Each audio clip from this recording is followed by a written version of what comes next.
Hello dear students. आज हम लोग एनसीईआरटी का जो टॉपिक है रेस्पिरेशन है ना, जो चैप्टर है उसमें से जो टॉपिक है वो क्या है? The respiratory balance sheet, amphibolic pathway and respiratory quotient. इस तीनों टॉपिक को हम लोग एनसीईआरटी के थ्रू पढ़ेंगे। एनसीईआरटी का एक एक लाइन को हम लोग डिकोड करेंगे, है ना, एक एक लाइन के मीनिंग को समझेंगे, सो दैट नीट में जो हमारा क्वेश्चंस आते हैं, खास करके स्टेटमेंट बेस्ड क्वेश्चन होते हैं या फिर असर्शन रीजन होते हैं, ये हमें अच्छे से जो है बना पाए। क्योंकि एनसीईआरटी का जो स्टेटमेंट होते हैं इसे समझना बड़ा जरूरी होता है, तभी वो क्वेश्चन आपके बनेंगे, नहीं तो फिर बनना मुश्किल होगा। तो लेट्स बिगिन, है ना। इसके बावजूद भी अगर कोई क्वेरी रहेंगे तो आप स्वाभाविक है कमेंट बॉक्स में लिखेंगे, वहां पूछेंगे, मैं बताने की कोशिश करूंगा। और अगर वीडियो स्टार्टिंग में आपको स्लो लगता है तो आप फास्ट करके देख सकते हैं, 2x पे देखिए, 1x पे देखिए। अब कमेंट में ये मत लिखना सर आप बहुत स्लो पढ़ा रहे हो। तो लेट्स बिगिन। तो the topic is respiratory balance sheet.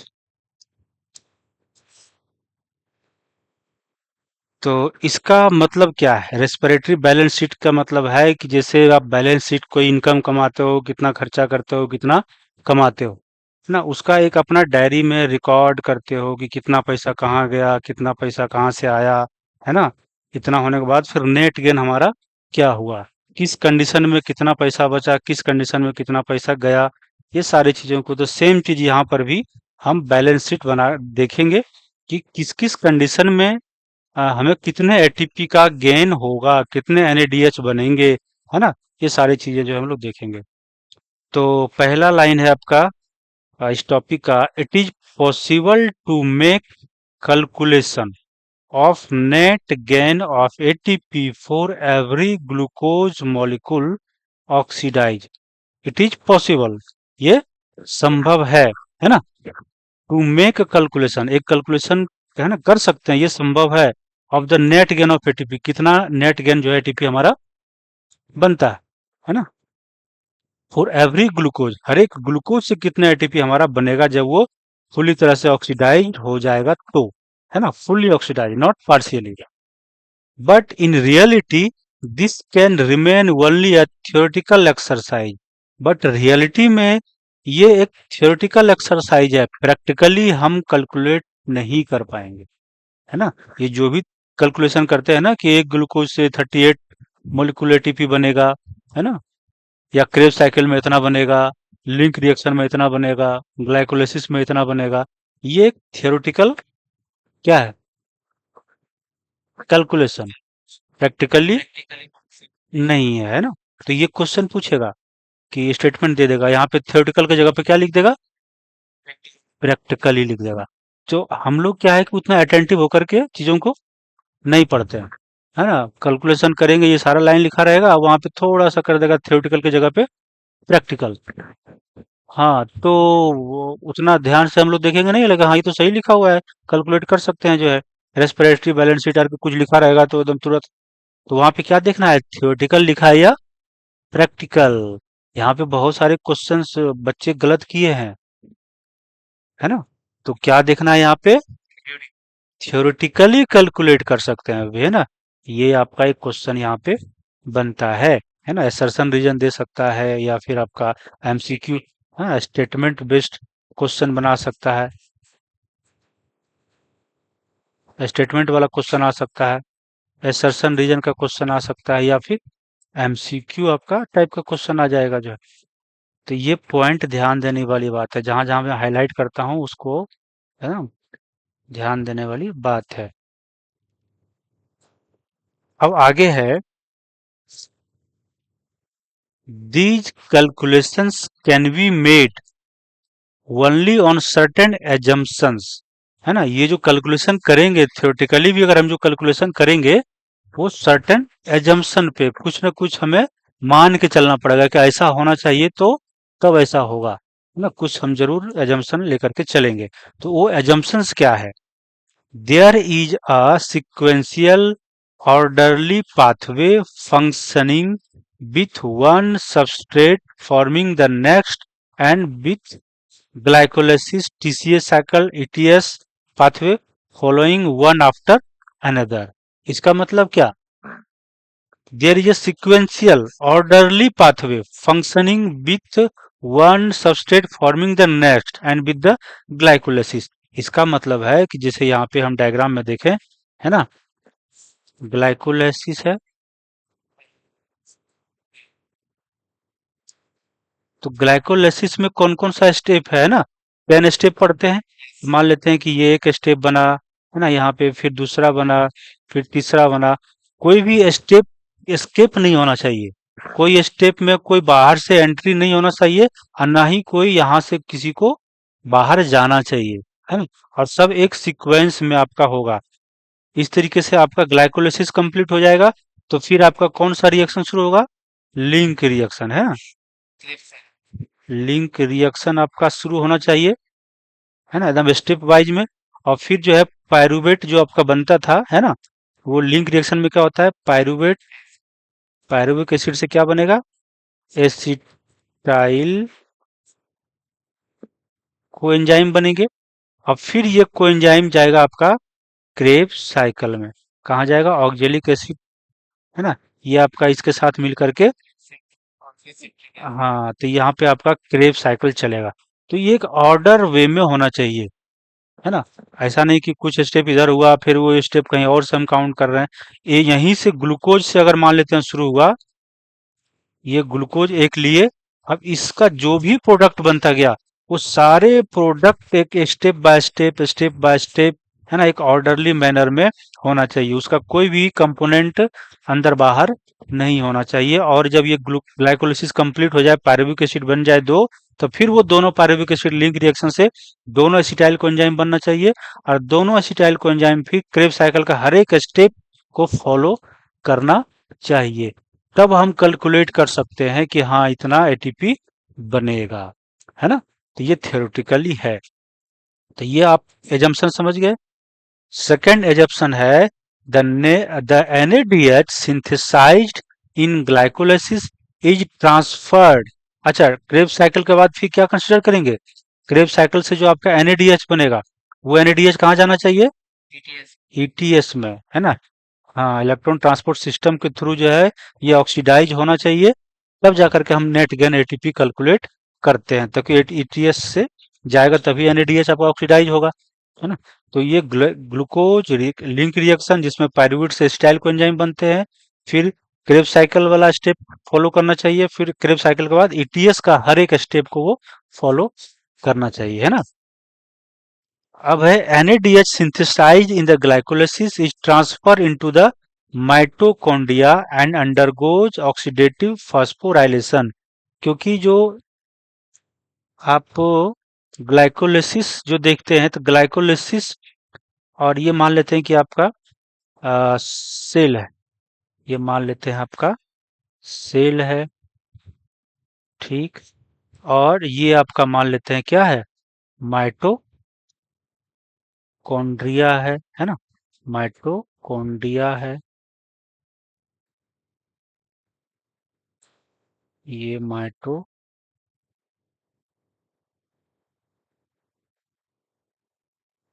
है।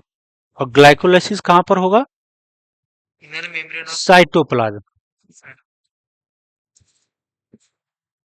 और ये हो गया माइटोकॉन्ड्रिया, है ना। और ये आपका सेल हो गया, ये क्या हो गया, सेल। और सेल, माइटोकॉन्ड्रिया के अंदर में क्या है, मैट्रिक्स। यही तो क्रेब साइकिल चलेगा, है ना। क्रेब साइकिल आपका चलेगा। और यहाँ पे लिंक रिएक्शन भी यहीं पे चलेगा।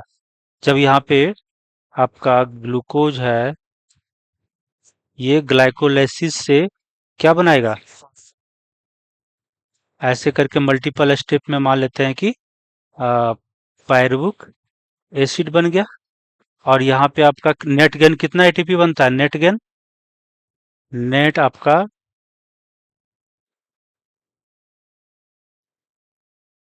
नेट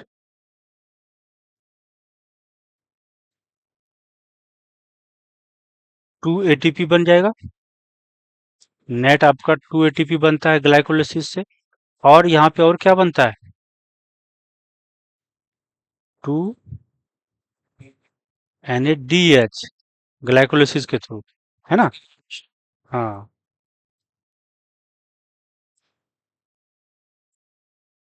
ग्लाइकोलिसिस के थ्रू ग्लूकोज का जब पार्शियल ऑक्सीडेशन होगा तो 2 NADH हमारा बनता है और 2 नेट एटीपी हमारा बनता है। अब ये NADH तो साइटोप्लाज्म है, इसका ऑक्सीडेशन होना है। इसका ऑक्सीडेशन होना है तो इसको कहाँ जाना पड़ेगा? है ना? यहाँ पे जाना पड़ेगा। कहाँ पे? मैट्रिक्स में जाना पड़ेगा। कहाँ जाना पड़ेगा? 2 NADH यहाँ पे जाना पड़ेगा। और ये जो पायरुविक एसिड बना, 2 पायरुविक एसिड, इसको भी कहाँ जाना पड़ेगा? माइटोकॉन्ड्रियल मैट्रिक्स में जाना पड़ेगा। और यहाँ पे आपका पायरुविक एसिड आ जाएगा 2। और ये फिर किस में कन्वर्ट होगा? Acetyl coenzyme A. और वो कोएंजाइम आपका क्रेब साइकिल में जाएगा, है ना? ये एसिटाइल कोएंजाइम कहाँ जाएगा? क्रेब साइकिल में। तो दोनों जो NADH बना ग्लाइकोलिसिस में वो अभी कहाँ पर है? साइटोप्लाज्म में, है ना? ये आपका साइटोप्लाज्म है। इसको आपको अंदर जाना पड़ेगा। कहाँ पे जाना पड़ेगा? माइटोकॉन्ड्रियल मैट्रिक्स में, क्योंकि वहीं पे आपका ETS का सारा कंपोनेंट कहाँ पे प्रेजेंट होता है? यहाँ पे कॉम्प्लेक्स प्रेजेंट होता है, 1 2 3 4, है ना? 5। और ये ETS यहीं पे ऑक्सीडेशन होगा, है ना? उसको ब्रीफ डिटेल में ऑलरेडी हम लोग चर्चा कर चुके हैं। ठीक है, तो वो चीजें ऑलरेडी देख चुके हैं। तो कह रहा है कि खाली ग्लाइकोलिसिस का NADH यहाँ जाना पड़ेगा और बाकी NADH कहाँ बनता है? लिंक रिएक्शन से जो NADH बनेगा वो माइटोकॉन्ड्रिया में ही बनेगा। हाँ, यहाँ पर भी आपको माइटोकॉन्ड्रिया बनेगा कितना? 2 NADH लिंक रिएक्शन के थ्रू। और क्रेब साइकिल से भी आपको कितना बनता है? 6। दो साइकिल अगर चलेगा तो, है ना? 3 NADH पर साइकिल इंटू कितना मल्टीप्लाई करेंगे? 2, है ना? फिर FADH2 भी बनता है 1, है ना? 1 FADH2। इसको भी 2 से मल्टीप्लाई करेंगे क्योंकि दो दो बार चलता है साइकिल। तो चूंकि ये सब तो ऑलरेडी माइटोकॉन्ड्रिया में है, जितने भी NADH बन रहा है, FADH2 बन रहा है, वो सब ऑलरेडी कहाँ पे बन रहा है? माइटोकॉन्ड्रिया के अंदर। तो बट 2 NADH जो बना था वो कहाँ बन गया था? ग्लाइकोलिसिस से। तो वो कहाँ बना है? साइटोप्लाज्म में। तो उसको तो फिर अंदर ले जाना पड़ेगा, तभी तो ETS के थ्रू जाएगा। तभी तो हम कैलकुलेट करेंगे कि भाई इसका ऑक्सीडेशन हुआ, ये बाहर रह जाएगा तो इसका ऑक्सीडेशन हो पाएगा? नहीं हो पाएगा। इसलिए ग्लाइकोलिसिस के थ्रू जो NADH बना उसको भी अंदर ले जाना जरूरी है ना? तो ये चीजें यहाँ पे लिखा हुआ है NCERT में, उसी को समझना है। The NADH synthesized in glycolysis is transferred into the mitochondria and undergoes oxidative phosphorylation, है ना? ऑक्सीडेटिव फॉस्फोराइलेशन क्यों बोलते हैं? क्योंकि यहाँ पे NADH का ऑक्सीडेशन होना है ना? उससे इलेक्ट्रॉन के पास जो निकलेगा वो एनर्जी जो है आपका इन्वॉल्व होगा प्रोटॉन ग्रेडियंट बनाने में। और फोटो फॉस्फोराइलेशन क्यों बोलते हैं? क्योंकि वहां पे लाइट एनर्जी आता है और फोटो सिस्टम 2 से और फोटो सिस्टम 1 से इलेक्ट्रॉन को निकालता है। अब फिर वो, है ना? अब फिर वो इलेक्ट्रॉन जो है, इलेक्ट्रॉन जो एक्साइटेड होकर के उसमें जो एनर्जी रहता है एक्सेस, वो फिर आपका साइटोक्रोम B6F कॉम्प्लेक्स के थ्रू जो है प्रोटॉन को ल्यूमेन के अंदर ट्रांसपोर्ट करता है और फिर जब ग्रेडियंट बनेगा तो फिर वो ATP बनाता है। तो वहां पे फोटो फॉस्फोराइलेशन बोलते हैं क्योंकि वहां पे लाइट एनर्जी जो है वो लाइट प्रोवाइड करा रहा है। और यहाँ पे NADH के ऑक्सीडेशन से एक तरह से एनर्जी मिल रही है और ATP आपका बनेगा। इसलिए यहाँ पे बोला गया ऑक्सीडेटिव फास्फोराइलेशन। तो ये दोनों स्टेटमेंट क्लियर है। अब है none of the intermediates in the pathway are utilised to synthesise any other compound. अब ऐसा ना हो कि यहाँ पे कोई कंपाउंड बना, मान लेते हैं कि PGA बन गया और उसको यहाँ से निकाल लेंगे और कुछ और बनाने में चले गए, है ना? तब तो फिर वो घट जाएगा ना। एक भी चीज यहाँ से यहाँ पे ना तो अंदर आना चाहिए और ना ही यहाँ से कोई चीज बाहर जाना चाहिए। नहीं, इंटरमीडिएट जो भी बनेंगे वो सब फाइनली यहाँ से शुरू होते होते जो भी इंटरमीडिएट बनेंगे वो इंटरमीडिएट को आगे स्टेप में बढ़ते रहना है, फाइनली ईटीएस तक जाना है। अब यहाँ से मान लेते हैं कि दो पाइरूवेट एक पाइरूवेट हटा लेंगे, तब तो फिर दूसरा क्रेब साइकिल चलेगा? नहीं चलेगा, तो फिर कैलकुलेशन हमारा गलत हो जाएगा। तो इसलिए कह रहा है कि कोई भी इंटरमीडिएट हम यहाँ से हटाएंगे नहीं, रिमूव नहीं करेंगे थ्योरेटिकली। प्रैक्टिकली तो अब क्या बनता होगा, क्या रिमूव हो जाता होगा, वो तो सेल जाने जो है ना। और थ्योरेटिकली क्या है कि कोई भी प्रोडक्ट यहाँ से ना तो यहाँ आएगा ना तो यहाँ से कोई जाएगा, सब जो है क्रेब साइकिल तक पहुंचेगा, वहां से जो एनएडीएच बनेगा, सब कुछ बनेगा, वो फिर फाइनली ईटीएस में जाएगा। तो यही कह रहा है कि कोई भी इंटरमीडिएट जो है पाथवेज, जो इंटरमीडिएट्स बना पाथवेज में, वो यूटिलाइज्ड नहीं होना चाहिए to synthesise any other compound. बात समझ में आई? अब है only glucose is being respired, है ना। No other alternative substrate are entering in the pathway at any other intermediate stage. अब खाली ये ग्लूकोज का रेस्पिरेशन करवा रहे हैं, है ना, और उसका इंटरमीडिएट सब आगे बढ़ रहा है। अब ऐसा मत होना कि कहीं और कोई फ्रुक्टोज फ्रुक्टोज बन रहा है और उसका इंटरमीडिएट फिर को यहाँ घुसा देंगे जो, है ना, तो पता चला एक और पारविक एसिड आ गया। तब तो फिर वो और जो है उसके थ्रू जो एसिटाइल को एंजाइम बनेंगे, फिर वो क्रेब साइकिल का 3 टर्न चला देगा। तो ना तो यहाँ का कोई प्रोडक्ट बाहर जाना चाहिए, ना किसी बाहर का कोई प्रोडक्ट इस इंटरमीडिएट पाथवेज में जो है, ये पाथवे जो चल रहा है उसमें इंटर करना चाहिए। नहीं तो फिर ज्यादा हो जाएगा। और घर अगर यहाँ से कोई निकल गया तो फिर हमारा एटीपी कम हो जाएगा। और यहाँ से को अगर नहीं, साइकिल तो चलेगा, मतलब दो दो साइकिल चलने का तो एक ही साइकिल चलेगा, है ना। अगर दो पायरुवेट एक पायरुवेट हटा लेंगे तो एक ही साइकिल चलेगा, तो फिर कैलकुलेशन तो कम जाएगा ना। एनएडीएच आपका 3 ही बनेगा एक टर्न में, 6 नहीं बनेगा, तो फिर जो, है ना, तो सब कुछ गड़बड़ा जाएगा। तो ये चारों स्टेट एजम्पशन है कि ये ऐसा होना चाहिए, तभी हम एक ग्लूकोज से 38 एटीपी जो कैलकुलेट करते हैं ऐसी कंडीशन में। ये थ्योरेटिकल कंडीशन है, बट प्रैक्टिकली सेल में कौन गायब हो जाता है, कौन आ जाता होगा, कौन देखा जाए, है ना। तो ये चीजें बैलेंस शीट ऐसे बनते हैं, ये सारे एजम्पशंस पे हम बैलेंस शीट बनाते हैं। अब यहाँ आगे क्या है, but this kind of assumption are not really valid in the living system. Why are you why are you laughing?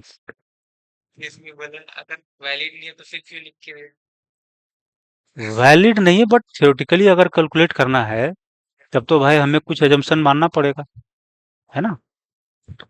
इसीलिए बस ये थ्योरेटिकल कैलकुलेशन है, प्रैक्टिकली वो कौन इंटर कर जाता होगा, कौन जो इंटरमीडिएट बाहर चला जाता है, वो कहना मुश्किल है। वही तो यहाँ पे आगे लिखा हुआ है, देखो। But this kind of assumptions are not really valid in a living system. All pathways work simultaneously and do not take place one after another। सब, है ना। तो ऐसा नहीं कि यहाँ क्रेब साइकिल चल रहा है या एसिटाइल ये कोएंजाइम जो है बन रहा है लिंक रिएक्शन के थ्रू से, है ना, या कोई इंटरमीडिएट पाथवे कहीं और एमिनो एसिड बनाने के लिए नहीं जाता होगा, या कोई और रिएक्शन नहीं चलता होगा, ऐसा नहीं है। सेल के अंदर मल्टीपल रिएक्शन एक साथ चलते रहता है।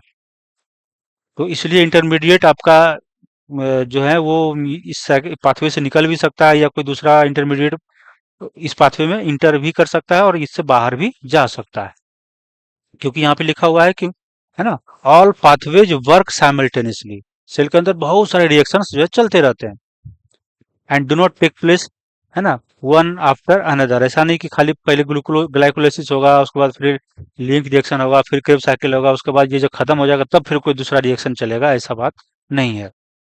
Substrates enter the pathways and are withdrawn from it as and when necessary। जब जरूरत पड़ेगा तो सबस्ट्रेट इंटर भी कर सकता है इस पाथवे में, और जब जरूरत पड़ेगा तो विथड्रॉन भी हो सकता है ना, कोई दूसरा चीज करने के लिए। जैसे अगर इसको समझना है तो यहाँ पे हम ये डायग्राम से समझते हैं, है ना। ये डायग्राम जो है अ, आपसे यहाँ पे हम, हाँ, जैसे यहाँ पे क्या है, पायरुवेट ग्लूकोज से आपका पायरुवेट बना था, और वो एसिटाइल कोएंजाइम ए बनाया, है ना, और एसिटाइल कोएंजाइम ए आपका चला गया क्रेब साइकिल में। अब कह रहा है कि जिससे साइट्रेट बना, तो साइट्रेट बना तो कुछ जरूरी नहीं कि साइट्रेट वो आगे ही बढ़ेगा, हो सकता है इसमें से कुछ साइट्रेट जो है आपका फैटी एसिड बनाने में चला जाए या फिर कोलेस्ट्रॉल बनाने में चला जाए, है ना। तो जैसे यहाँ पे हम लिखा हुआ है कि एम्फीबोलिक function of the citric acid cycle, है ना। एम्फीबोलिक मतलब कैटाबोलिज्म में भी जा सकता है, एनाबोलिज्म में जा सकता है ना, यानी कि कोई चीज सिंथेसाइज करने के लिए भी जा सकता है और कोई बाहर से अंदर आ भी सकता है। वही यहाँ क्या लिखा, this diagram indicates the position at which the intermediates are cataplerotically drawn off for use in anabolic pathway. तो कुछ जो है वो एनाबोलिक पाथवे यानी कि सिंथेसिस के लिए इससे ड्रॉन ऑफ हो जाता है, बाहर निकल जाता है। Are you getting? Hmm hmm. तो कुछ जो है यहाँ से बाहर निकल जाएंगे किस चीजों को सिंथेसाइज करने के लिए। यहाँ पे देखो, है ना, आगे क्या लिखा हुआ है, and the points where anaplerotic reactions replenish depleted cycle, यानी कि, है ना, इतना डिटेल में इसको बस इतना समझो कि कुछ चीजें जो ग्रीन लाइन है, ग्रीन एरो है, ग्रीन एरो बता रहा है कि कोई चीज जो दूसरे जगह से बन रहे होंगे वो इस साइकिल में इंटर कर रहा है ना। हाँ, कर सकता है। और ये जो आपका रेड एरो है ये बता, ये निकल रहा है, ठीक है। हाँ, ये इसका विथड्रॉन हो रहा है और ये इंटर कर रहा है ना। हाँ, इंटरमीडिएट हो रहा है कि यहाँ से कोई बाहर भी जा सकता है, कोई अंदर भी आ सकता है। Reactions involving amino acid transmission and deamination are reversible. Reactions involving, है ना, amino acid transamination and deamination are reversible, so their direction vary with metabolic demand. तो एमिनो एसिड का डीएमिनेशन होता है ना, एमिनेशन होता है, ये सब चीजें होता है, ये तो खैर हायर लेवल की चीजें हैं। बट इस डायग्राम से हमें क्या समझना है ना, कि क्रेब्स साइकिल में बाहर से भी कोई जो ग्रीन एरो दिखा रहा है वो बाहर से इस पाथवे में इंटर कर सकता है ना। और कुछ जो प्रोडक्ट है वो इस पाथवे से बाहर भी एग्जिट कर सकता है कुछ। हाँ, जैसे सक्सिनाइल कोएंजाइम से पोरफायरिन रिंग बनाने में चला जाएगा, है ना। फिर मैलेट है, मैलेट आपका ग्लूकोज बना सकता है ना। फिर यहाँ से ऑक्जेलो एसीटेट है, ये आपका एमिनो एसिड बनाने में जा सकता है। आइसोसाइट्रेट का यहाँ पे वो यहाँ से कोई लिंक नहीं दिखा रहा। ये फिर ये अगर आइसोसाइट्रेट बन गया तो फिर वो डायरेक्ट अल्फा कीटोग्लूटारेट बनाएगा, है ना। कहाँ कहाँ से एंट्री है और एग्जिट पॉइंट है, तो देखो साइट्रेट है, यहाँ से वो अंदर बाहर जा, जैसे यहाँ से बाहर जा सकता है। अब इस पॉइंट पे दिखा रहा है कि वो अंदर भी जा सकता है और बाहर भी जा सकता है। कोई बाहर से मान लिया कि एमिनो एसिड बना, वो ट्रांसएमिनेशन या कर करके वो अल्फा कीटोग्लूटारेट बना देगा जो। तो यहाँ से कोई एमिनो एसिड आपका अंदर यह है पाथवे में आ सकता है। फिर यहाँ पे देखो फैटी एसिड का कोई ऑड चेन है वो आपका यहाँ पे इंटर कर सकता है ना। आइसोल्यूसिन, मेथियोनिन, वैलिन जो है वो यहाँ पे आपका सक्सिनाइल कोएंजाइम बना सकता है और फिर ये पाथवे चल सकता है। तो ये जो लाइन था ये वाला, है ना, ये चीजें कह रहा है कि no glucose is being respired, है ना, no other alternative substance are entering in the pathway at any of the intermediate stage. कोई भी दूसरा जो है इसमें पाथवे में इंटर नहीं करेगा, और यहाँ का मतलब था ना ही कोई इंटरमीडिएट आपका यूटिलाइज होगा या बाहर जाएगा, है ना। तो ये चीजें जो है आपको इस फिगर से समझना था। अब और यहाँ भी लिखा हुआ है ना, all the pathway work simultaneously and do not take place one after another.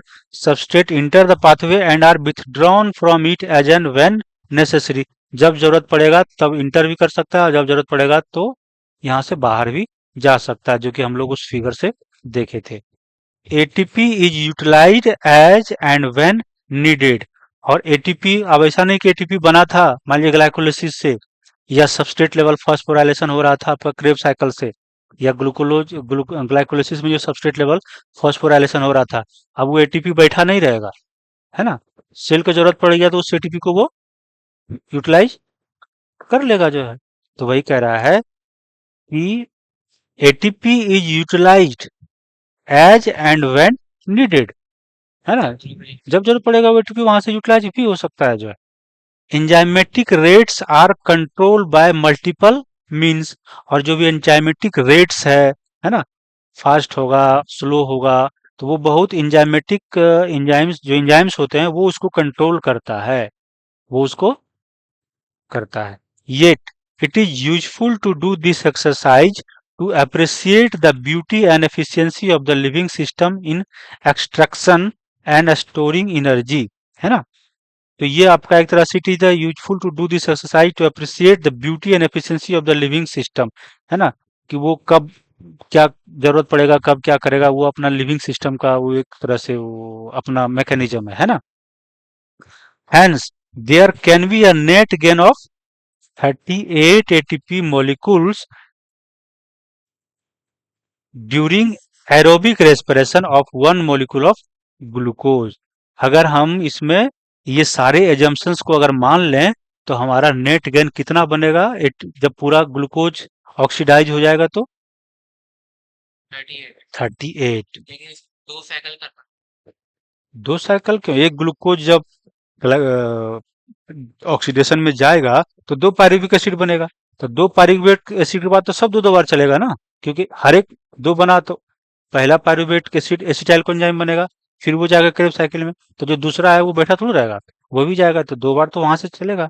Even यहीं से चलना शुरू हो जाता है आपका ग्लिस 3 फॉस्फोग्लिसरल्डिहाइड से, क्योंकि वहीं पे 6 कार्बन से कन्वर्ट हो जाता है आपका 3 कार्बन कंपाउंड में, और वहां से सब 2 2 चलना शुरू हो जाता है। बात समझ में आई? हम्म। अब आगे है, now let us compare fermentation and aerobic respiration. तो एरोबिक और फर्मेंटेशन में जो है क्या कंपैरिजन है, कितना बनता है, क्या होता है, वो देखेंगे। Fermentation accounts for only a partial breakdown of glucose. तो इसमें क्या होता है, पार्शियल ब्रेकडाउन होता है, ग्लूकोज से क्या बनता है, अगर अल्कोहलिक फर्मेंटेशन होगा तो इथेनॉल बनता है, यानी 2 कार्बन का कंपाउंड है, तो 2 कार्बन अभी CO2 बना नहीं है, तो वो पार्शियल ऑक्सीडेशन हुआ। या फिर लैक्टिक एसिड बनेगा तो भी 3 कार्बन का कंपाउंड अभी बचा ही रह जाता है ना, तो वो पार्शियल होता है। तो वही कह रहा, पार्शियल ब्रेकडाउन ऑफ ग्लूकोज होता है, where in aerobic respiration it is completely degraded to CO2, है ना। इसमें आपका जब मान लेते हैं कि ये आपका ग्लूकोज है, तो ग्लूकोज में हम लोग अगर यहाँ पे अल्कोहलिक फर्मेंटेशन करें, है ना, फर्मेंटेशन करें, तो आपका क्या बनता है,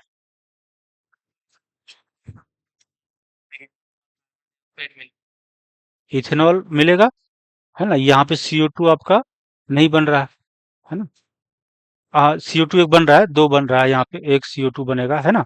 और इस तरह से टोटल अगर ग्लूकोज का देखा जाए तो 2 गो बन जाएगा, है ना, और 2 गो CO2 बन जाएगा, लेकिन ये अभी भी ऑक्सीडाइज पूरी तरह से नहीं हुआ।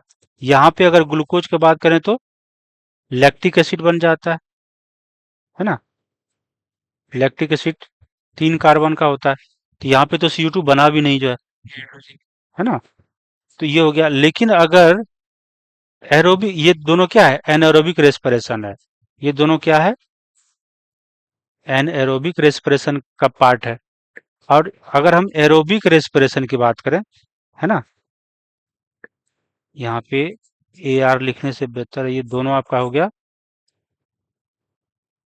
एनएरोबिक रेस्पिरेशन, और ये क्या है, एरोबिक रेस्पिरेशन। तो एरोबिक रेस्पिरेशन में अगर कम यहाँ पे कंप्लीट ऑक्सीडेशन होता है, इस दोनों में क्या होता है, पार्शियल ऑक्सीडेशन,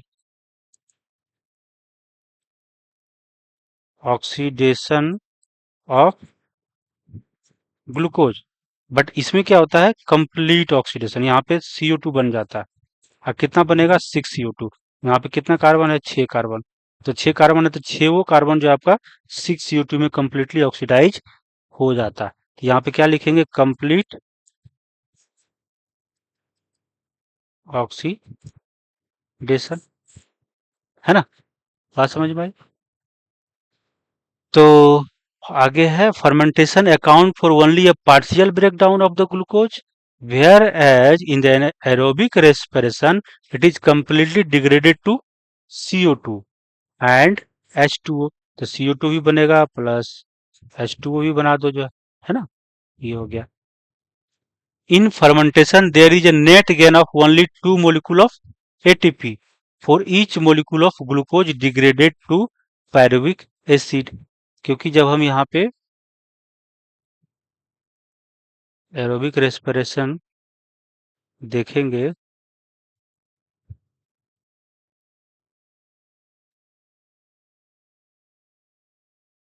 तो फर्मेंटेशन में कितना नेट आपका बनेगा एटीपी? कैसे, क्यों? क्यों?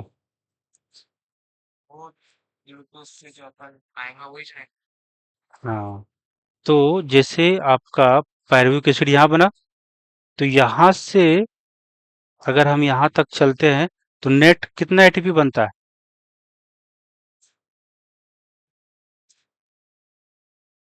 2 एटीपी बन गया। अब पायरुविक एसिड आपका मान लेते हैं दो को बना, है ना, फास्फोइनोल पायरुविक एसिड। अच्छा, यहाँ पे फिर जाएगा और यहाँ से लेकर के यहाँ तक काउंट करना पड़ेगा, यहाँ से लेकर के यहाँ तक काउंट करेंगे तो नेट गेन हमारा 2 एटीपी है, क्योंकि यहाँ पे ग्लूकोज से दो को आपका पायरुविक एसिड बनेगा। अब पायरुविक एसिड के बाद कहीं पे एटीपीआर के कुछ बनते हुए दिख रहा है? पायरुविक एसिड यहाँ पे इवन NADPH NADH बन भी नहीं रहा, यहाँ पर और यूटिलाइज हो रहा है ना। तो यहाँ पे इस दौरान आपका कोई एटीपी, नो एटीपी फॉर्मेशन। यहाँ पे और उल्टा क्या हो रहा है, NADH से इसको ऑक्सीडाइज करके NAD बना दे रहा है ना। इसका क्या हो रहा है, एक तरह से ऑक्सीडेशन हो रहा है। तो ये ऑक्सीडेशन क्यों करवाए, ये इधर भी देखो, अगर पायरुविक एसिड से अगर हम यहाँ पे चले ऐसे करके, यहाँ पे चले तो यहाँ पे कोई एटीपी बन रहा है? No ATP. यहाँ भी आपका नो एटीपी बन रहा है। यहाँ भी देखो NADH से क्या बन रहा है, NAD प्लस बन रहा है। तो ये फिर जब एटीपी बन ही नहीं रहा था तो फिर ये इसको करने की क्या जरूरत था? पायरुविक एसिड या जो भी क्रैब साइकिल करवा रहे हैं, लीक रिएक्शन करवा रहे हैं, ETS करवा रहे हैं, उससे हमारा एटीपी बनता है। ठीक है, हर एक स्टेप में डायरेक्टली या इनडायरेक्टली एटीपी बनता है, या तो NADH बनाता है, या क्रेब साइकिल में जैसे एक आपका सबस्ट्रेट लेवल फास्फोराइलेशन होता है, GTP बनता है और फिर एटीपी बनता है, और वहाँ पे NADH बनता है, फिर DH2 बनता है, फिर वो ATS में जाएगा तो हमें एटीपी फाइनली मिल जाता है। बट यहाँ पे तो NADH बन भी नहीं रहा, यहाँ तो NADH और ऑक्सीडाइज हो रहा है, यूज हो रहा है। फिर इसको करने की क्या जरूरत था, इस दोनों को करने की क्या जरूरत है, सेल क्यों ऐसा किया? ताकि ETS में जा सके। ETS में कहाँ, NADH तो यहाँ पे ETS में कहाँ जा रहा है, NADH तो ऑक्सीडाइज होकर के पायरुविक एसिड से लैक्टिक एसिड बना, तो उसमें इसको रिड्यूस कर रहा है, पायरुविक एसिड को रिड्यूस करके लैक्टिक एसिड बनाया और खुद ऑक्सीडाइज हो गया। यहाँ तो ETS में गया नहीं, तो फिर ये क्यों ऑक्सीडाइज हुआ? अ, यहाँ पे तो एटीपी भी नहीं बन रहा है, और ये लैक्टिक एसिड आपका सेल के लिए हार्मफुल भी है। इथेनॉल और कैसे जो बन रहा है ये सेल के लिए हार्मफुल भी है। तो सेल ये हार्मफुल सब्सटेंस क्यों बना रहा है? सवाल है, बताओ जल्दी। क्योंकि देखो यहाँ पे NADH अगर नहीं यूज होगा, नहीं, NADH चाहिए ना, ग्लाइकोलाइसिस होने के लिए क्या चाहिए, NAD प्लस चाहिए, NAD प्लस चाहिए। और मान लेते हैं कि बार बार ये यूज होकर के, बार बार के यूज होकर के NADH बन जाएगा, तो फिर अगर NAD प्लस खत्म हो जाएगा तो फिर ग्लाइकोलाइसिस हो पाएगा? तो जो ग्लाइकोलाइसिस नहीं हो पा रहा था, नहीं हो पाएगा, तो फिर जो दो एटीपी मिल रहा था वो भी मिलना, हाँ, बंद हो जाएगा। तो क्या कर रहा है कि जो NADH बन जा रहा है उस NADH को फिर से एक तरह से ऑक्सीडाइज करवा ले रहा है ना। तो ऐसे करके ये ऑक्सीडाइज करवा ले रहा है ताकि ये NAD प्लस बार बार मिलते रहे, ताकि कम से कम ग्लाइकोलिसिस होते रहे। एटलीस्ट दो जो है हमें एटीपी तो मिलेगा, एटलीस्ट दो एटीपी तो हमें मिलेगा। ठीक है, तो अब बताओ क्यों कर रहा है, NAD प्लस क्यों बना रहा है? कंटिन्यू कर रख सके। अगर एनएडी प्लस नहीं बनेगा तो फिर ग्लाइकोलिसिस कंटिन्यू नहीं हो पाएगा, है ना। You got the point. आ सकता है जो, है ना। तो ये चीजें हैं। तो हम लोग, हाँ, तो नेट गेन आपको एरोबिक रेस्पिरेशन में चाहे वो लैक्टिक एसिड बने या इथेनॉल बने, यहाँ पे तो पायरुविक एसिड से लैक्टिक एसिड बनने में कोई एटीपी नहीं, पायरुविक एसिड से इथेनॉल बनने में कोई एटीपी नहीं। तो अल्टीमेटली जो जो एक खाली ग्लूकोज से दो एटीपी बना था, वही तो नेट गेन हो रहा है, बाकी तो कोई नेट गेन नहीं मिल रहा है। तो अल्कोहलिक फर्मेंटेशन में, यानी कि लैक्टिक एसिड फर्मेंटेशन कहो या फिर अल्कोहलिक फर्मेंटेशन कहो, नेट गेन कितना एटीपी बन रहा है? दो। लेकिन जब एरोबिक रेस्पिरेशन की हम बात करते हैं तो वहां पे कितना बना था जब ग्लूकोज का कंप्लीट ऑक्सीडेशन हुआ था तो? एरोबिक हाँ, 38, 38 जब ईटीएस के थ्रू जाएगा तो कितना बना था? 38 बना था, 1 मोलिक्यूल ऑफ ग्लूकोज से। और यहाँ पे जब 1 मोलिक्यूल ग्लूकोज से अल्कोहलिक फर्मेंटेशन होगा या लैक्टिक एसिड बनेगा तो मात्र 2 एटीपी बन रहा है। तो यही यहाँ पे लिखा हुआ है, in fermentation there is a net gain of only 2 ATP, only 2 ATP, जब एक ग्लूकोज, है ना, each molecule of glucose degraded to pyruvic acid, जब ये पायरुविक एसिड बनता है तो, whereas many more molecules of ATP are generated under the aerobic condition. पर यहाँ पे तो मेनी मोर बहुत ज्यादा बनते हैं आपका, हर एक ग्लूकोज से आपका 38 का कैलकुलेशन किए। एनएडीएच हम्म। एनएडीएच में अपन डाल देते हैं। एनएडीएच, एनएडीपीएच नहीं, वो फोटोफॉस्फोराइलेशन। एनएडीएच हम्म। एनएडीएच इतने सारे एनएडीएच है अपने पास ईटीएस के अंदर। हम्म। बिलियन। तो तो फिर मतलब इतने सारे, तो वो अगर अपन ने दो एनएडीएच अगर अपन ने ग्लाइकोलिसिस में से नहीं भी डाला तो कुछ ज्यादा फर्क थोड़ी ना पड़ेगा। इतना तो डिफरेंस तो आता ही है ना। अगर वो दो एनएडीएच नहीं डाला ग्लाइकोलिसिस में से डीएचएपी और वो अपने पागल के इसमें से, तो कुछ क्या डिफरेंस है टेस्ट के हिसाब से? वो ठीक है, वो हो सकता है कि कोई मान लेते हैं कि इनसाइड द सेल कोई और जगह से एनएडीआ बन का आ जाता होगा। लेकिन अगर हम थ्योरेटिकली कैलकुलेशन करेंगे तो, हम थ्योरेटिकल कैलकुलेशन कर रहे हैं कि इसके थ्रू कितना बनता होगा, अब कहीं से आ जाए तो अलग बात है।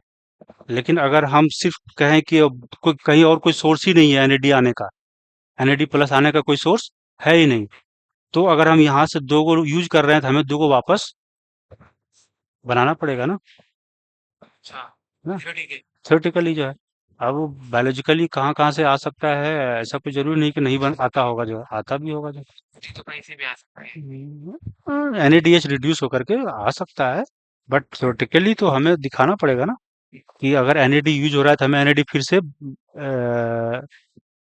रिप्लेस करना पड़ेगा एनएडी प्लस को, ताकि फिर से वो ग्लाइकोलिसिस में पार्टिसिपेट कर पाएगा, है ना। प्रैक्टिकली तो लिविंग सिस्टम को अभी तक कोई अंडरस्टूड नहीं किया है कि क्या कहाँ क्या हो रहा है नहीं हो रहा है, जो है तो सब थ्योरेटिकल है। ओके, तो ये बात तुम समझ गया। NaDH is oxidise to NAD plus rather slowly in fermentation. और यहाँ पे जो आपका NaDH का रिडक्शन ऑक्सीडेशन हो रहा है ना, NaDH का यहाँ पे जो, है ना, यहाँ पे जैसे यहाँ से जो आपका एटी बनेगा, है ना, ये आपका NaDH, यहाँ भी NaDH बन रहा है एरोबिक रेस्पिरेशन में भी, NaDH से NAD प्लस बन रहा है जब ETS के थ्रू ये जाएगा तो, है ना। ये आपका क्या बनाएगा, NAD प्लस, यानी कि इसका क्या हो रहा है, ऑक्सीडेशन किसके थ्रू हो रहा है, ETS के थ्रू यहाँ पर हो रहा है ना। और यहाँ पे तो वो फर्मेंटेशन में वो जब लैक्टिक एसिड बनता था या अल्कोहल बनता था तब हो रहा था NADH। तो यहाँ पे जो NADH से NAD बन रहा है ये फास्ट बनता है, ये कैसा बनता है,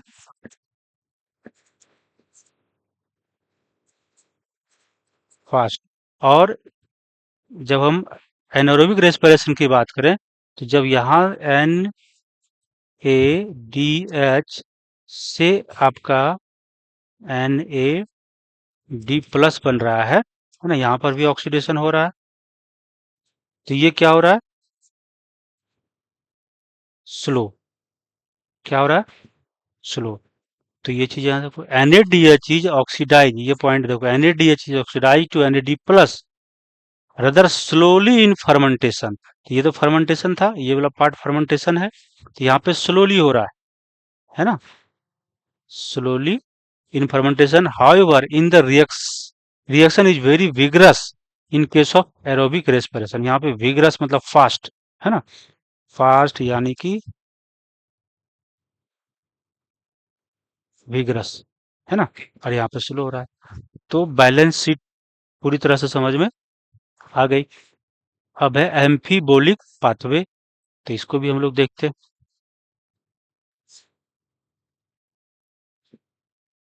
glucose is favoured substrate for respiration, है ना। रेस्पिरेशन में एक तरह से जो रेस्पिरेशन होगा, तो उसका फेवर्ड जो सबस्ट्रेट है, यानी कि किसको ज्यादा पसंद करेगा ऑक्सीडाइज करना? ग्लूकोज को, है ना। ठीक है।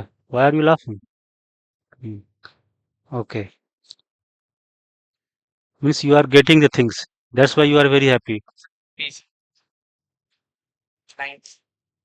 Yeah, only glucose is being dispatched. No other alternative substrates are entering in the pathway of any intermediate states. तो वो मेरे को फिर लाइट लगा इसलिए। ओके, चलो। तो all carbohydrates are usually first converted into glucose before they are used for the respiration. तो जो भी कार्बोहाइड्रेट है वो सबसे पहले क्या होगा? अगर यहाँ पे एनी कार्बोहाइड्रेट, एनी कार्बोहाइड्रेट्स, अगर उसको रेस्पिरेशन में जाना है तो उसको किस में कन्वर्ट होना पड़ेगा? ग्लूकोज में। तब ये आपका रेस्पिरेशन में, है ना, जाएगा, है ना, तब ये आपका रेस्पिरेशन में इंटर करेगा। तो कोई भी कार्बोहाइड्रेट है वो किस में कन्वर्ट होता है? ग्लूकोज में, और फिर ये आपका रेस्पिरेशन में इंटर कर जाता है। इसका मतलब यहाँ पर ये है, all carbohydrates are usually first, usually, है ना, ऐसा नहीं कि ग्लूकोज ही हो, कभी कभी फ्रुक्टोज भी आपका इंटर करता है, बट यूजुअली क्या लिखा हुआ है? Converted into glucose before they are use for respiration, है ना। रेस्पिरेशन में इंटर से पहले वो कार्बोहाइड्रेट में, ग्लूकोज में जनरली कन्वर्ट होता है, बट कब फ्रुक्टोज भी इंटर कर सकता है। अब है अदर सबस्ट्रेट इवन फ्रुक्टोज, क्यों? रेस्पिरेशन में और भी इंटरमीडिएट, जैसे क्रेब साइकिल में कुछ इंटर कर जाता है, पायरुविक एसिड और मान लीजिए कहीं और से बना हो, तो वो भी पायरुविक एसिड आपका इस पाथवे में इंटर कर सकता है ना। तो बट जो कार्बोहाइड्रेट है ना, जो कार्बोहाइड्रेट है वो जनरली ग्लूकोज बनते हैं, या फिर कभी कभी फ्रुक्टोज बन के भी इंटर कर सकता है, बट जनरली क्या बनेगा? ग्लूकोज। तो आप कह रहा है कि other substrates can also be respired, other दूसरा सब्सटेंस, सबस्टेट है वो भी रेस्पिरेशन में जा सकता है, as has been mentioned earlier, है ना, जो हम लोग पहले ही पढ़ चुके हैं। जैसे फैट भी जा सकता है, प्रोटीन भी जा सकता है, अदर ऑर्गेनिक एसिड भी जा सकता है। Lipid fat, lipids are all fat, है ना, उसी में फैटी एसिड जो कंपोनेंट है, फैटी एसिड आपका इंटर होगा जो, है ना। But then they do not enter the respiratory pathway at the first step. But other जो होते हैं वो, जैसे ग्लूकोज से अगर हम मान लेते हैं स्टार्ट करें, तो दूसरा जो मान लीजिए लिपिड है, तो वो लिपिड डायरेक्ट जो है, जहां से ग्लूकोज से शुरू होता है वहां से वो स्टार्ट नहीं करेगा। वो ग्लूकोज से लेकर के क्रेब साइकिल का जो आपका ऑक्जेलिक एसिड है, उसके इंटरमीडिएट में कहीं भी इंटर कर सकता है। अब कहाँ इंटर करेगा वो हम लोग पढ़ेंगे कि कौन मॉलिक्यूल कहाँ पे इस पाथवे में, रेस्पिरेटरी पाथवे में इंटर करेगा, वही तो कहानी है यहाँ पे, है ना। तो but then they do not enter the respiratory pathway at the first step, ठीक है। कहाँ इंटर करेगा हम लोग? अब सी द फिगर 12.6। तो 12.6 का जो फिगर है वो देखो, ये है ना, इसको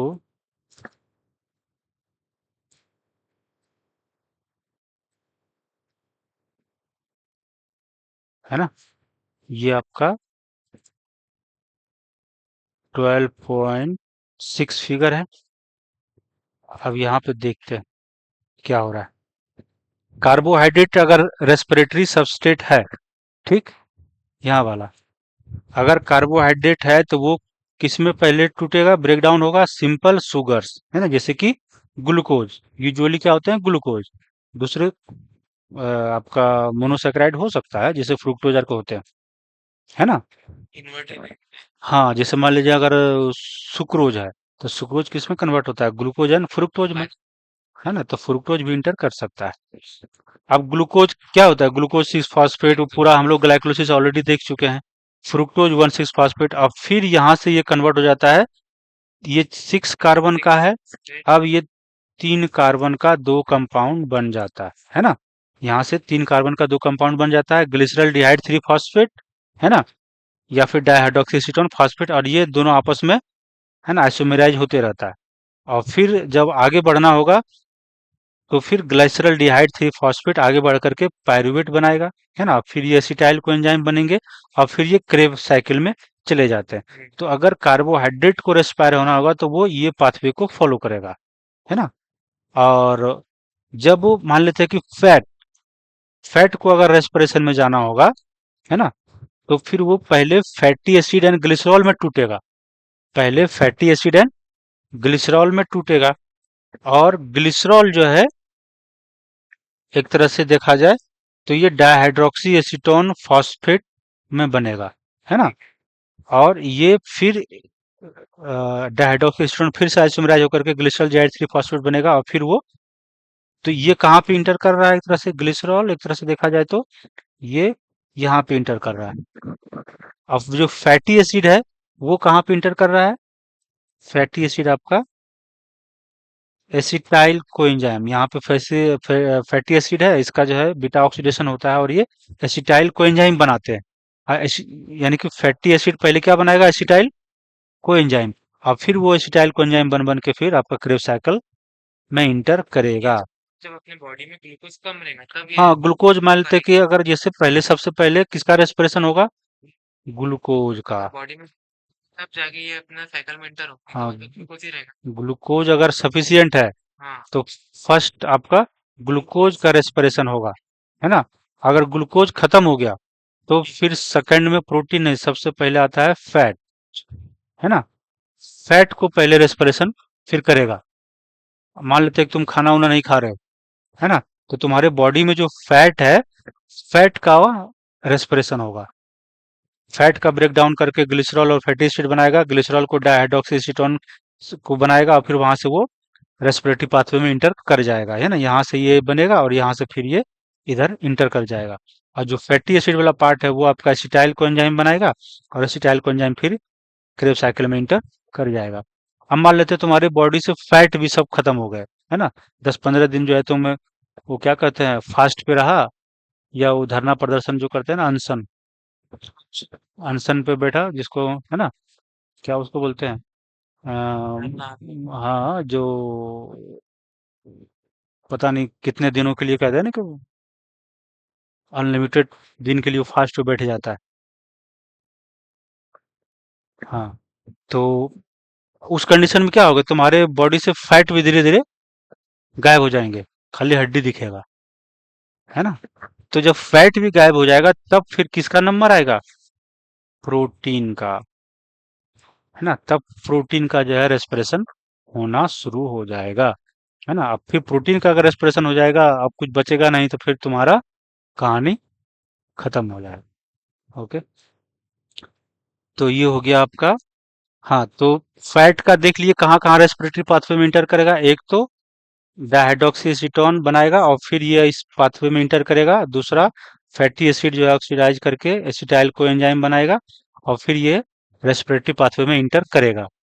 अगर प्रोटीन को करना होगा इंटर, तो वो प्रोटीन पहले क्या बनाएगा, एमिनो एसिड में टूटेगा, और एमिनो एसिड आपका पायरुविक एसिड में फिर कन्वर्ट होगा। कहाँ पे कन्वर्ट होगा, पायरुविक एसिड से।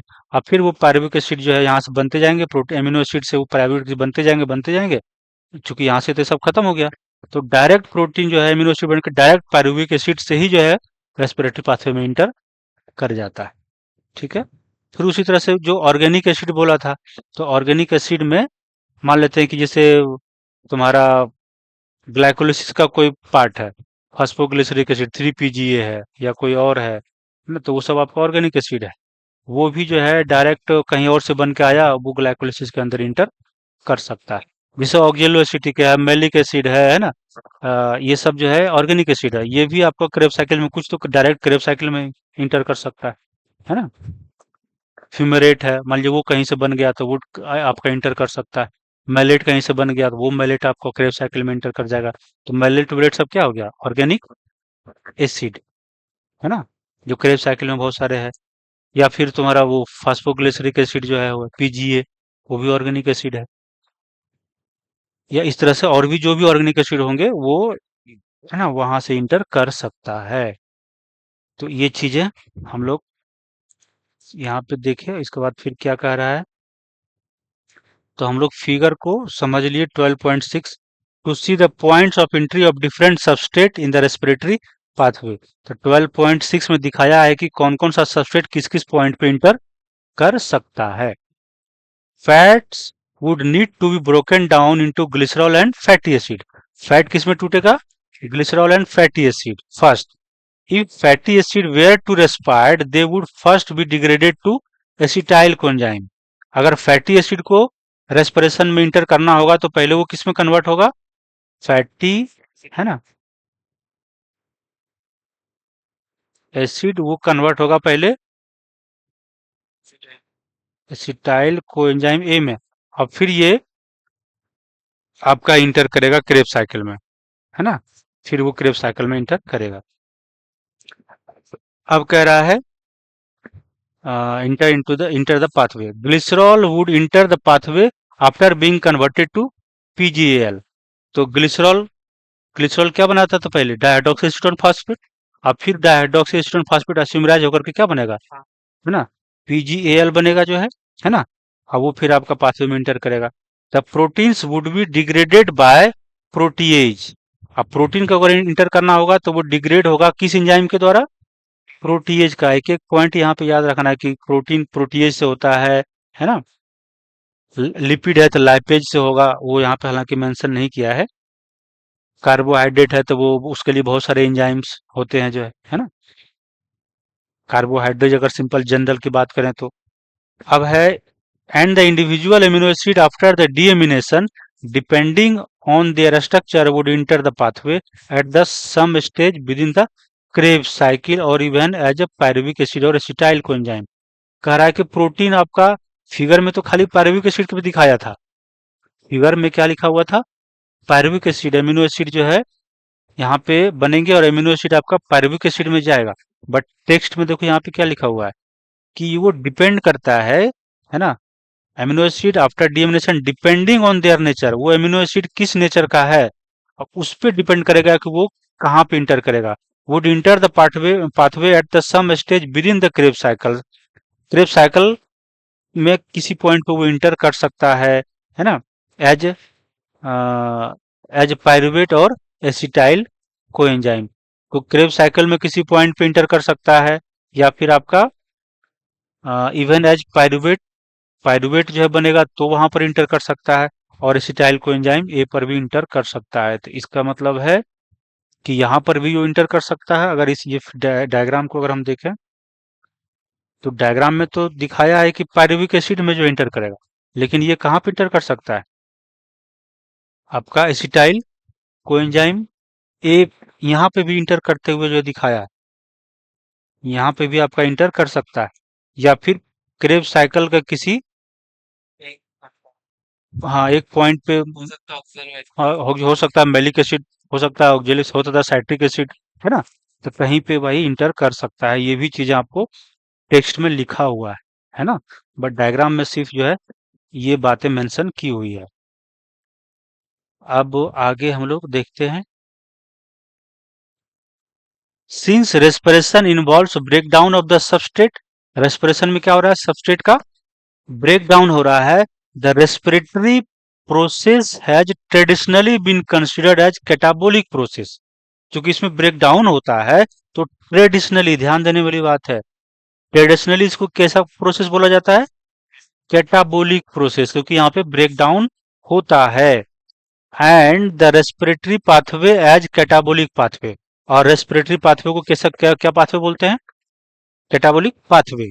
ठीक है, but is this understanding correct? क्या ये हमारी जो समझ है कि खाली इसको ब्रेक डाउन होता है, या कैटाबोलिक पाथवे है, यानी कि वो जो पाथवे होते हैं उसमें वो सारे पाथवे कैटाबोलिक प्रोसेस के लिए ही रेस्पॉन्सिबल है, क्या ये हमारी समझ सही है? या कुछ दूसरा चीज सिंथेसाइज नहीं होता है क्या? होता है, दूसरे मॉलिक्यूल्स का भी सिंथेसिस इसमें पाथवे से हो सकता है। तो खाली ब्रेक डाउन ही नहीं होता है, सिंथेसिस भी हो सकता है, इसीलिए खाली कैटाबोलिक प्रोसेस या कैटाबोलिक पाथवे बोल देना सही नहीं है। वही आगे लिखा हुआ है कि we have discussed above at which point in the respiratory pathway different substrate would enter, है ना? We have discussed above at which point in the respiratory pathway different substrates would enter if they were to respire and use to drive energy, है ना? कह रहा है कि we have discuss above at which point in respiratory pathway different substrate would enter. तो बहुत सारे substrate जो है आपका अलग अलग पॉइंट पे इंटर करता है ना? What is important to recognise is that it is this very, है ना, compound that would withdrawn from the respiratory pathway for the synthesis of the set substrate. तो जहां से वो कोई सबस्ट्रेट मान लेते हैं इंटर किया, तो उसको बनाना भी तो पड़ेगा। किसी को हम यूज कर लिए हैं तो फिर उसको बना के देना भी तो पड़ेगा, है ना? Hence fatty acid would be broken down to acetyl coenzyme before entering the respiratory pathway when it is used as a substrate, है ना? कह रहा है hence fatty acid would be broken down to acetyl coenzyme before entering the respiratory pathway, but when the organism need to synthesize fatty acid, है ना, acetyl coenzyme would be withdrawn from the respiratory pathway for it. अगर इस diagram में देखो, अगर यहाँ पे fatty acid का ब्रेकडाउन हो रहा है एसिटाइल कोएंजाइम में, और ये चला जा रहा है क्रेब्स साइकिल में, लेकिन जब जरूरत पड़ जाए फैटी एसिड बनाने के लिए, तो ये यहाँ से वापस यूज भी होता हो सकता है इस पाथवे से, ना? ब्रेकडाउन ही नहीं हो रहा, ये सिंथेसिस भी के लिए भी जा सकता है ना? है ना? उसी तरीके से मान लेते हैं कोई एमिनो एसिड बन के यहाँ पर क्या आ रहा है, तो ये पायरुविक एसिड आपका बाहर फिर एमिनो एसिड बनाने के लिए जा भी सकता है। ठीक है, तो यहाँ पे इस चीज को समझो।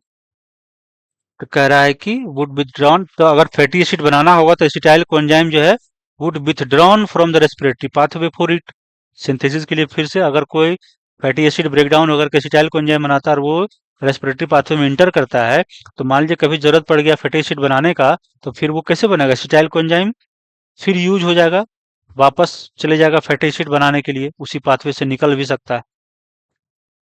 तो आगे है hence the respiratory pathway comes into the picture both during breakdown and the synthesis of fatty acid। तो रेस्पिरेटरी पाथवे में अगर ये खाली एग्जांपल ये देखें फैटी एसिड को लेकर के, तो फैटी एसिड में आपका ब्रेकडाउन भी हो रहा है और जरूरत पड़ने पे फैटी एसिड के सिंथेसिस के लिए एसिटाइल कोएंजाइम वापस जा भी रहा है रेस्पिरेटरी पाथवे से।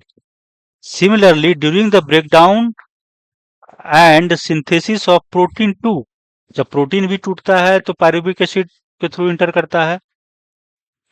Respiratory intermediates from the link, है ना, कह रहा है कि तो फिर पायरुविक एसिड एमिनो एसिड या प्रोटीन बनाने के लिए फिर यहाँ से निकल के भी बाहर जा सकता है प्रोटीन बनाने के लिए। जब प्रोटीन टूट के आपका रेस्पिरेटरी पाथवे में आ सकता है, तो रेस्पिरेटरी पाथवे का कोई कंपोनेंट बाहर निकल के प्रोटीन बनाने के लिए भी जा सकता है ना? यहाँ पे फिर जो है डायग्राम में वो चीजें हम लोग देखें कि पायरुवेट अगर वो इंटर कर रहा है प्रोटीन एमिनो एसिड जो है, तो ये पायरुविक एसिड फिर से वापस जा भी सकता है एमिनो एसिड बनाने के लिए, और फिर एमिनो एसिड क्या बनाएगा? आपका प्रोटीन बना देगा। तो सिंथेसिस भी हो रहा है यहाँ पे। तो आगे फिर हम लोग देखते हैं, breaking down process within the living organism is catabolism. Break down process को क्या बोलते हैं? Catabolism.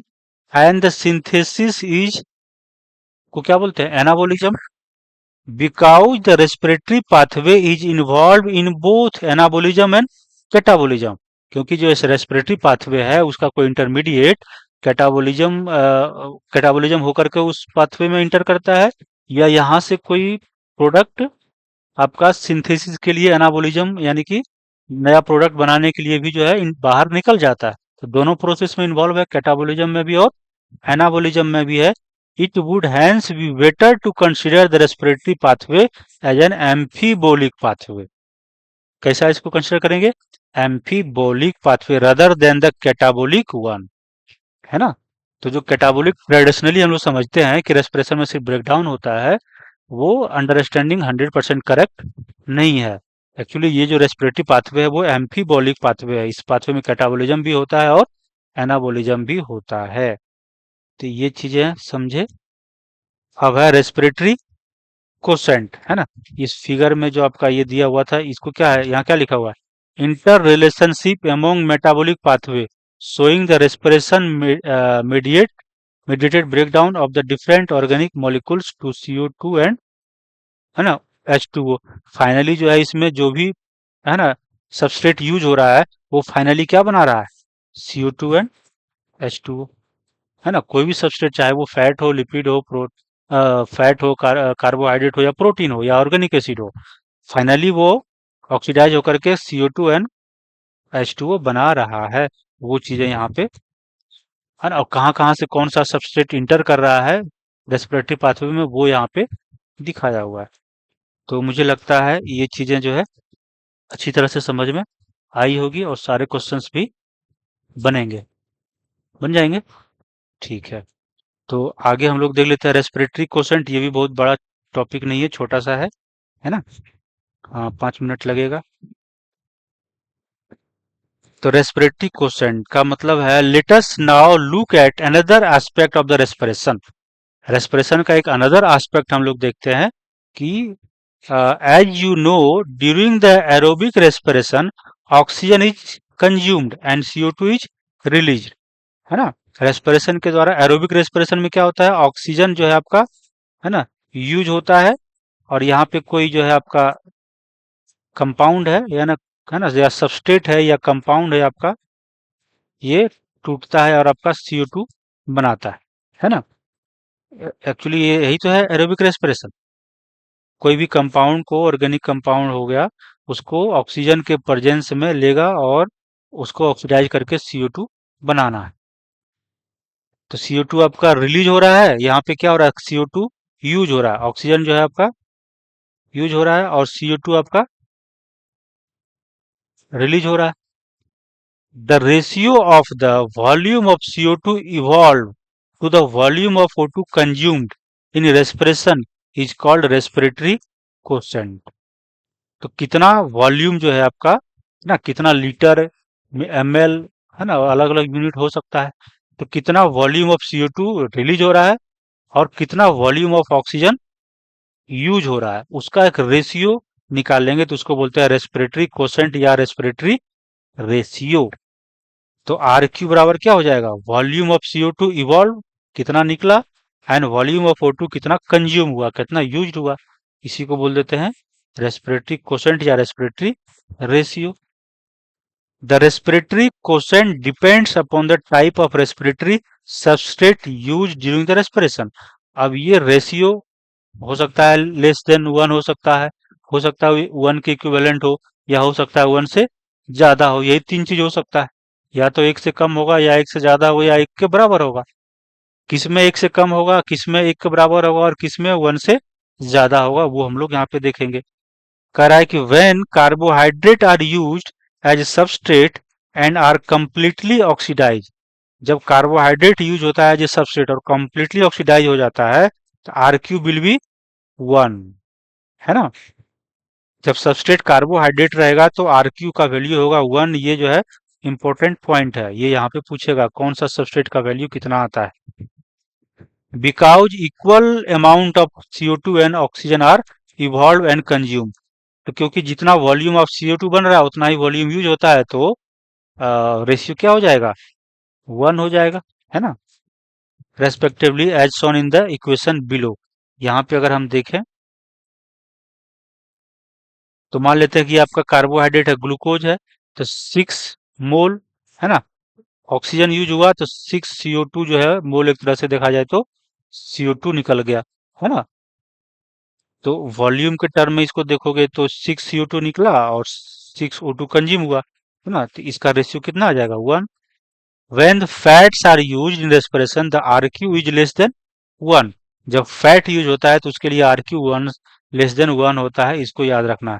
Calculation for a fatty acid, अब जैसे फैट टूटता है किस में, फैटी एसिड, है ना, एंड